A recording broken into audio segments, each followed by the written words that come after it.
Now, we're going to return to our top story, the imminent publication of Sue Gray's report into parties and social gatherings at Number 10 and in Whitehall during lockdown. Well, my colleague, Victoria Derbyshire, is at Downing Street and she's been speaking to Tim Durrant, the Associate Director of the Institute for Government. It's unclear at this stage how much is going to be in that. So we know that the Metropolitan Police have asked for minimal reference to be made to the ones that they're investigating. We already knew that there would be changes to her report as a result of that. But now, this word update suggests that maybe there will be more information to come down the line. So it feels, yet again, this is not the resolution. This is not the kind of final chapter of this story. It's going to keep going for a while yet. In terms of what we're going to see, the expectation is that, as you say, it will be pared back, it will be slimmed down, but it's nonetheless going to be very significant, isn't it? It is important. I mean, the sort of terms of reference of Sue Gray's report are to look into what happened, establish why these events happened, what the purpose of them was, who organised them, who authorised them.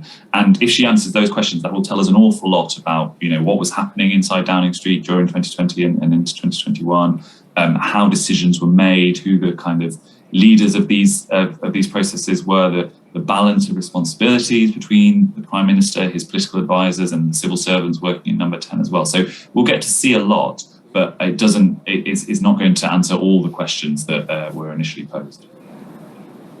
No. Well, but we're not going to get today, are we? Who organised them, who attended them?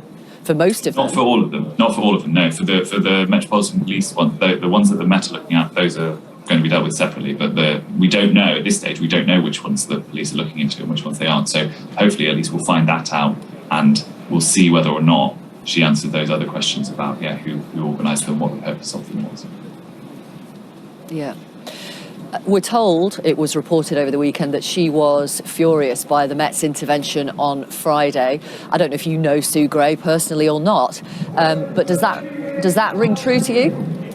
I think she's been put in a very difficult position throughout all of this. I mean, as you mentioned earlier, originally this investigation was going to be done by Simon Case, the Cabinet Secretary. He's the most senior civil servant in the country. He had to step aside because it turned out there were allegations of a party in his office in December 2020. So Sue Gray was brought in to do this. But in the course of this investigation, she's been looking into what the Prime Minister has been doing, what he knew, what he didn't know, what he was told. And that's a very difficult position for a civil servant to be put in.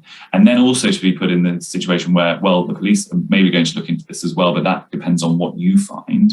It's very unusual as well. So there's a lot of moving parts here. And I think she's had a very difficult job in kind of balancing all of those different aspects. It's obviously not normal for a civil servant to look into, the civil service isn't there to investigate whether there's been potential criminality. That is the police's job. The fact that they kind of only intervene late in the day is obviously going to make things more difficult for her.